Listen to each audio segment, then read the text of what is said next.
France Culture, Olivia Gesbert, bienvenue au club.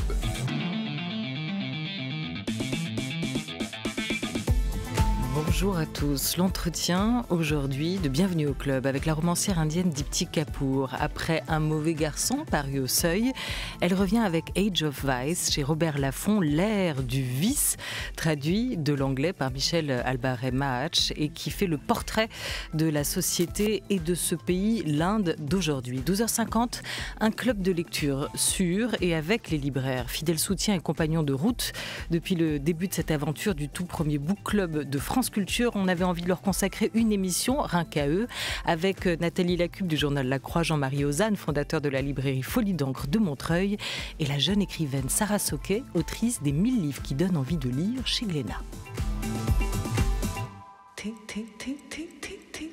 Une émission programmée par Henri Leblanc, préparée par Didier Pinault, avec Laura Dutèche-Pérez et Joseph Julien. Bonjour à vous, Deepti Kapoor, bonjour. Hello. Bonjour. Bonjour. Et bonjour à votre voix française, Marguerite Capel, bonjour. Bonjour. Deepti Kapoor, votre roman s'ouvre à New Delhi en 2004 avant de nous conduire ailleurs et notamment à Maharajganj, 13 ans plus tôt. On va faire connaissance assez rapidement avec votre héros, Ajay, un domestique. Quel destin hors du commun, la romancière que vous êtes, aviez-vous envie de lui réserver, voire de lui offrir à ce jeune garçon ?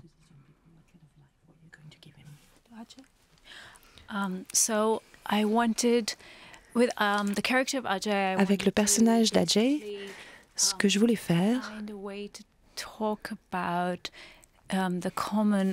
c'était trouver un moyen de parler des gens ordinaires qui sont opprimés, des opportunités et de l'expansion de cette pauvreté dans l'Inde moderne. Même si je parle d'une Inde post-capitaliste, post-libéralisme, il y a toutes sortes de réformes qui sont en train de créer une classe moyenne et qui donnent davantage de liberté et d'opportunités à beaucoup de jeunes hommes et beaucoup de jeunes gens, moi compris d'ailleurs. Mais malgré ça, tout ça est fondé sur une base de pauvreté extrême et de souffrance. Et Ajay est au cœur de mon roman et c'est pour ça que je voulais me concentrer sur ce personnage, parce qu'il est loyal, parce qu'il veut faire plaisir, mais qu'au bout du compte, on peut se servir de lui et il est dispensable dans ce nouveau système. Il est loyal, il est gentil et pourtant le livre s'ouvre sur une absence d'espoir total pour lui, mais aussi pour les enfants qui l'entourent, des enfants abandonnés ou séparés de leurs parents, qui vivent notamment dans des foyers comme Ajay au début de l'histoire, avant de passer de propriétaire en propriétaire. Il n'y a plus d'espoir d'un chez-soi à présent, nous dites-vous. Que se passe-t-il quand il n'y a plus d'espoir dans la tête d'un enfant ? C'est une question très intéressante. Ajay s'inspire d'un jeune boy, d'un jeune domestique que j'ai rencontré en voyageant dans les montagnes, dans l'Himalaya. Je logeais dans une guest house et j'ai rencontré un jeune garçon qui m'a raconté son histoire, comment il avait dû quitter sa maison pour payer une dette familiale. Et puis ensuite, il a dû travailler au service d'un couple. Et même si son histoire était emplie de deuil, il avait perdu énormément de choses et en même temps, il était extrêmement optimiste. Il avait énormément d'espoir pour l'avenir.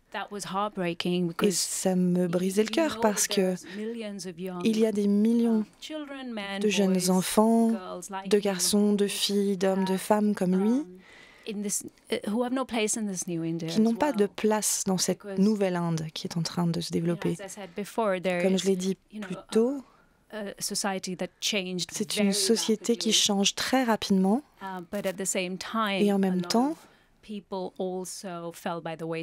beaucoup de gens restent à la marge et restent sur le trottoir.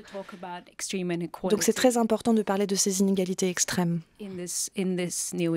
dans cette nouvelle Inde qui est en train d'apparaître. Oui, c'est un conte, un peu comme l'histoire de la petite fille aux allumettes d'Anderson, mais à l'indienne, avec vous, Dipti Kapoor. D'ailleurs, c'est ainsi qu'il est surnommé, ce personnage d'Ajay, parce qu'il a toujours une boîte d'allumettes sur lui. C'est celle aussi d'une vie précaire, d'une vie en différé, comme vous la racontez, comme vous la décrivez, et qui est peut-être cette vie qui est réservée dès la naissance à un nombre incalculable d'enfants en Inde, de jeunes femmes ou de jeunes hommes, jusqu'à une rencontre qui va être déterminante pour lui. On va y revenir. Je voudrais commencer sur cette citation que vous avez choisi de placer en exergue de votre roman, un extrait du Mahabharata que les Français ont bien connu, puisqu'il a été aussi mis en scène ici en France à de nombreuses reprises. Du fait de la brièveté de leur existence, ils ne pourront acquérir un grand savoir, et du fait de la pauvreté de leur savoir, ils n'auront aucune sagesse, et par suite, convoitise et avarice les écraseront. Pourquoi avoir placé votre fiction, votre roman, sous le signe du Mahabharata ?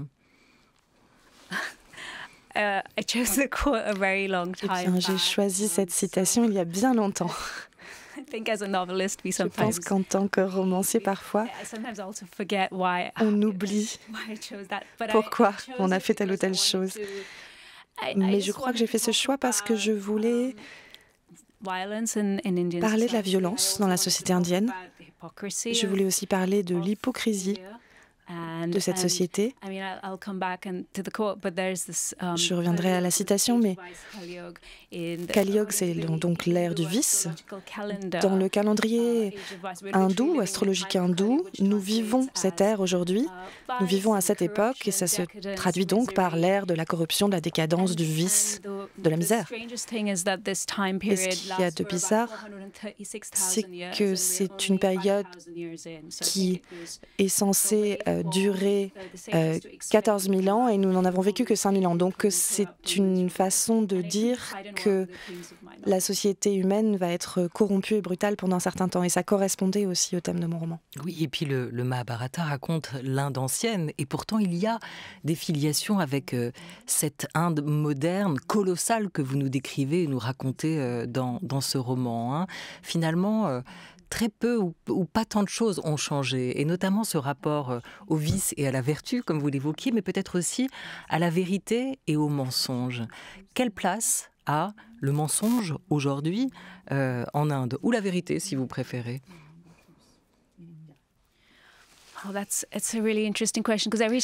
C'est une question très intéressante. À chaque fois que je dois parler de l'Inde, j'aime dire que tout ce que je peux dire sur ce pays, c'est un pays qui est tellement divers que l'opposé est également vrai. C'est comme ça que je m'excuse quand quelqu'un conteste ce que j'ai pu dire. L'Inde est d'abord une société dans laquelle on nous apprend dès le plus jeune âge à ne jamais exprimer ce qu'on ressent. Les Indiens n'expriment jamais leurs véritables sentiments. Donc il y a toujours une certaine quantité de mensonges et d'hypocrisie. Mais encore une fois, c'est quelque chose qui existe partout. Mais la relation avec la vérité, le mensonge, ce que je voulais faire avec le roman, c'est que je voulais montrer, je voulais exposer, dévoiler les compromis et la complicité et la duplicité de personnes comme moi. Nous pensons être de bonnes personnes, et c'est le cas du personnage de Neda, je suis sûre qu'on en parlera, mais il y a en fait des compromis terribles que les plus aisés font avec leur propre moralité pour survivre et pour réussir. Et ce sont des compromis que les pauvres, eux, font avec leur dignité pour survivre et peut-être pour espérer devenir riches à leur tour.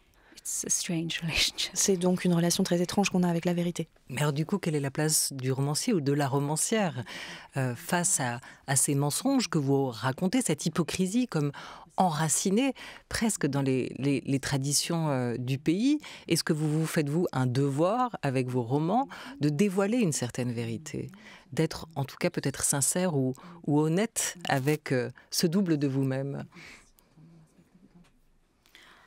Je crois que c'est le cas. Mon premier roman, Mauvais garçon en français, était presque très narcissique, très égocentrique. Il se concentrait sur le point de vue d'un seul personnage, était un roman d'éducation sur le passage à l'âge adulte dans une ville, donc New Delhi. Mais quand j'ai commencé à réfléchir à ce que je voulais faire pour mon deuxième roman, je me suis rendu compte que je ne pouvais pas me concentrer sur un seul personnage. Ce n'était pas possible dans un pays comme l'Inde. J'avais une responsabilité. C'est quelque chose qui a été particulièrement vrai en 2012. Il y a eu ce viol en réunion très brutal et le meurtre de Jodi Singh et toutes les manifestations qui ont eu lieu dans la foulée de ce meurtre et de ce viol. Et je me souviens à l'époque m'être dit que je ne pouvais pas écrire seulement sur moi et les gens que je connaissais, qu'il fallait que je m'exprime sur les réseaux de corruption, le processus de la corruption, la réalité du pouvoir et ses complicités et ses compromis. Cette compromission, c'est ça qui m'intéressait. Et je me suis dit que je ne pouvais pas fermer les yeux là-dessus et je ne pouvais pas être hypocrite. Peut-être que je suis toujours hypocrite d'une certaine façon. Et c'est ça l'ère du vice, alors, pour reprendre le titre de votre roman, Age of Vice. Vous la situez où, cette ère du vice, sur une frise chronologique?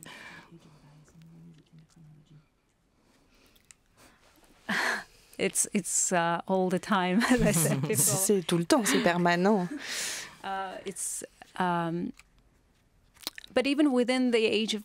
Mais même au sein de cette époque, je pense qu'il y a des espaces, des moments qui permettent l'espoir pour que les bonnes personnes fassent de bonnes choses. Et c'est ce que je voulais montrer. En fait, j'écris une trilogie. Je suis en train d'écrire les 2 romans suivants et je voulais me concentrer aussi sur ce qui pouvait advenir d'un personnage au sein d'un système plus large. Comment est-ce qu'un personnage qui est justement désespéré peut s'émanciper, reprendre une forme de pouvoir grâce à une identité politique. Donc ce sont aussi les questions que je vais continuer à explorer. Oui, et c'est une trilogie, comme vous l'avez dit aussi, que vous êtes en train d'écrire, que vous avez imaginé. C'est aussi un triptyque, ou en tout cas 3 personnages, un trio qui s'impose dans ce roman. Ajay, dont on a commencé à parler, Sunny, dont on n'a pas encore évoqué les traits, le maître Sunny, qui est fasciné aussi par ce personnage de Ajay, et puis la journaliste de Neda, de ce rôle aussi à qui on sent que vous avez mis dans ce livre, dans cette histoire, parce que les personnages tiennent un rôle, beaucoup de vous, de ce que vous aviez envie de dire. Hein. Comment vous avez pensé cette galerie de personnages, ces 3 personnages? Comment vous les avez imbriqués? Pourquoi vous leur avez donné vie?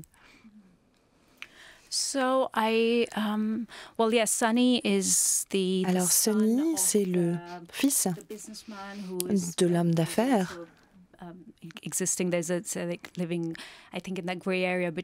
qui opère dans cette zone grise entre les affaires et le milieu des gangsters. Ce qui est intéressant, c'est que Sunny, c'est le seul fils, donc il est fils unique, il est l'héritier, il veut satisfaire son père, mais il n'est pas aussi brutal que lui. Il est vraiment emblématique de ce nouveau monde qui investit l'Inde depuis le début du millénaire, le début du siècle, le tournant du millénaire. Il est donc le fils d'un homme très puissant. C'est une société, la société indienne, qui est aussi très futile, et donc il se retrouve avec énormément de pouvoir et en fait il ne sait pas trop quoi en faire. Donc je voulais explorer sa relation avec Neda, la journaliste, parce qu'elle vient de l'élite culturelle. Une famille dont le pouvoir est en train de décliner dans cette Inde nouvelle. Mais elle a toujours celui du nom de sa famille, de l'endroit où ils vivent. Et donc il a envie de l'impressionner, Neda, parce que même si elle n'a pas d'argent, il n'obtiendra jamais ce qu'elle a en héritage. Donc il y a une tension qui me semblait intéressante, parce que c'est la tension entre les anciennes et les nouvelles élites indiennes, qui est en train de faire exploser la soirée et de prendre le contrôle des choses, cette nouvelle élite, puisqu'ils débarquent avec tellement d'argent. Voilà. Ces trois élites culturelles, cette élite de l'argent et puis cette caste inférieure, ces inégalités que vous vouliez aussi montrer, raconter. Et on voit, vous lire, que le système de caste en Inde, Dipti Kapoor, continue à organiser toute la vie du pays et de ses habitants, continue aussi à structurer les mentalités. Il va justement se passer dans la vie d'Ajay, votre personnage, ce moment où il va essayer d'aller un peu au-delà de sa caste, de la dépasser. Est-ce que c'est quelque chose qui est autorisé aujourd'hui en Inde, qui est possible? Yeah, and this is very interesting because dans cette nouvelle Inde, il y a davantage de mobilité sociale, en effet. Il y a une nouvelle classe moyenne qui est en train d'émerger. Mais même dans ce contexte, quelqu'un comme Ajay, qui n'a pas grandi avec son identité de caste, puisqu'il a dû partir et travailler dans une famille plutôt libérale qui se moquait de la caste à laquelle il appartenait, malgré ça, il ne peut pas la laisser derrière lui. Il vient d'une caste UP,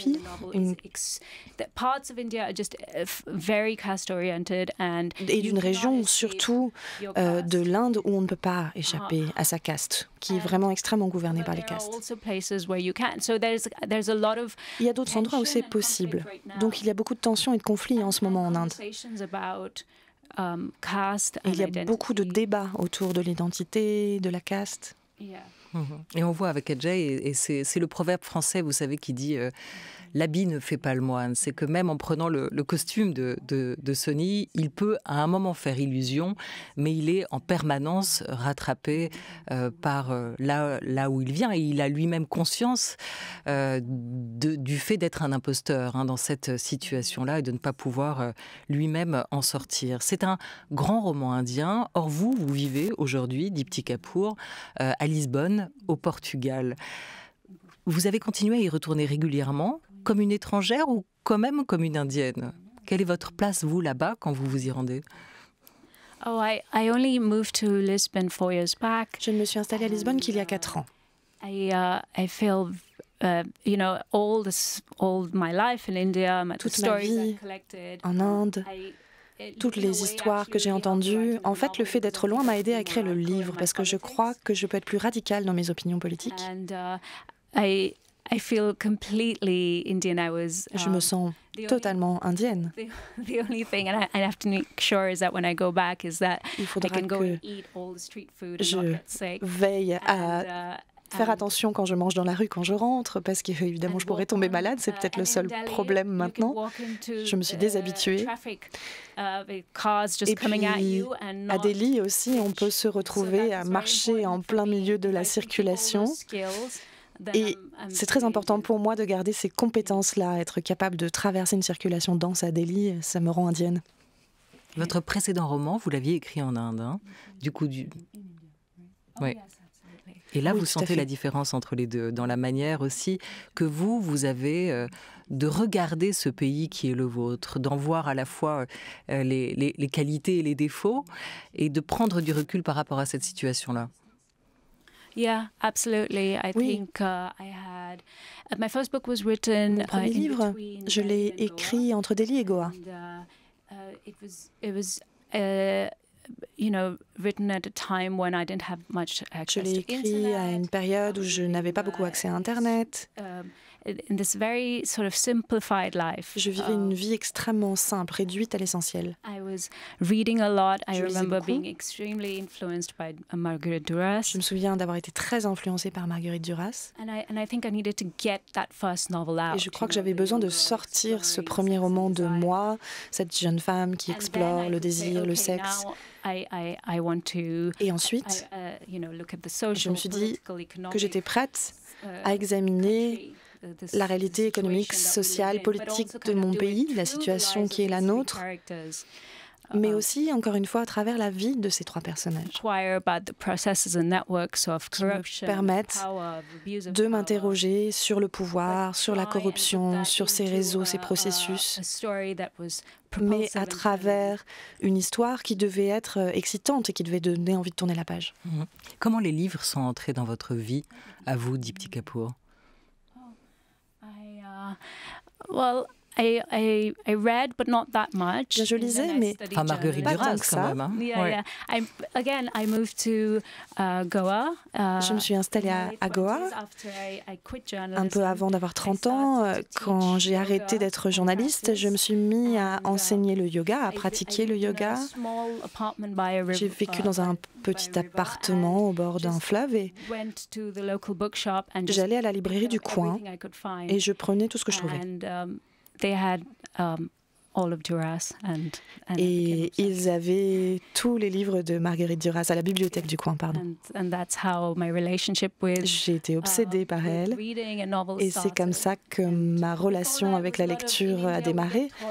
Avant ça, en Inde, à l'école, on nous apprend les classiques avec un accent très post-colonial sur le canon classique qu'il faut lire. Et donc découvrir les auteurs que moi j'avais envie de lire, ça m'a vraiment libérée.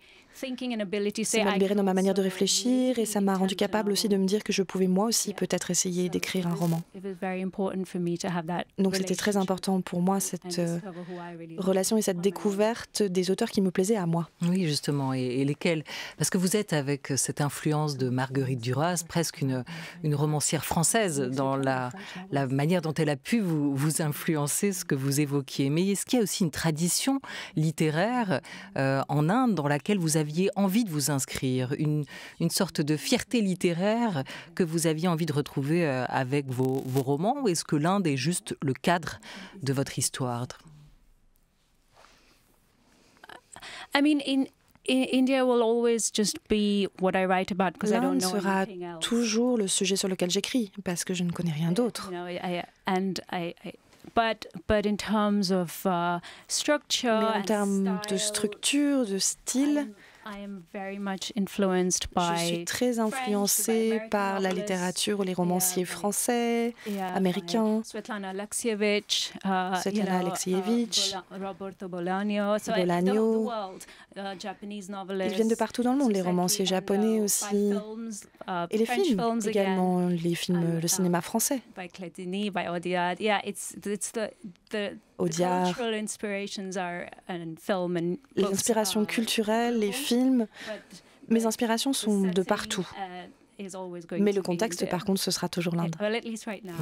En tout cas, pour maintenant. La littérature avec vous, Deepti, ne connaît aucune frontière et pas non plus de caste.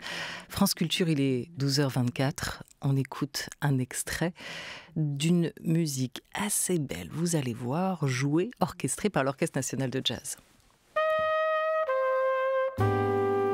Dracula s'avance, splendide, dans son smoking étincelant du plus grand chic.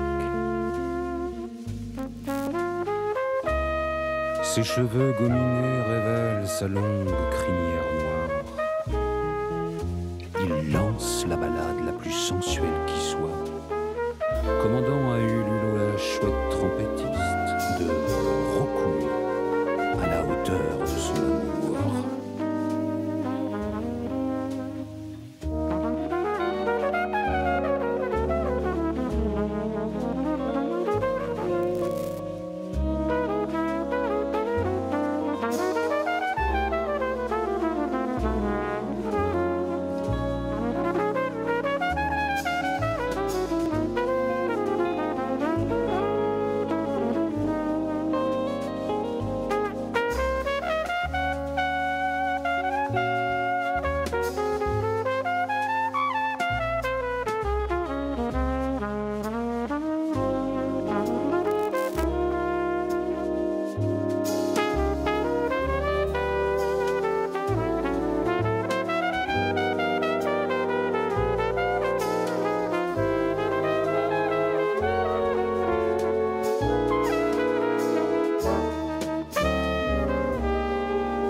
sa robe de mariée. Elle ne semble pas séduite par toute cette comédie. Dracula en musique, c'est le premier spectacle jeune public de l'histoire de l'Orchestre national de jazz. Vous pourrez les retrouver, les regarder, les écouter le 13 janvier à Bayonne à la scène nationale du Sud Aquitain, et ce sera le 15 janvier aussi au Dôme de Saumur. Quelques notes de jazz, quelques coups de griffe ou de dents de Dracula pour l'actualité musicale du jour. Age of Vice, c'est le titre de ce nouveau roman, premier d'une trilogie que vous avez imaginée et dont on parle avec vous aujourd'hui, Dipti Kapoor. Alors, elle est géniale, cette couverture telle que Robert Laffont l'a conçue. Ça fait à peu près aussi peur que Dracula.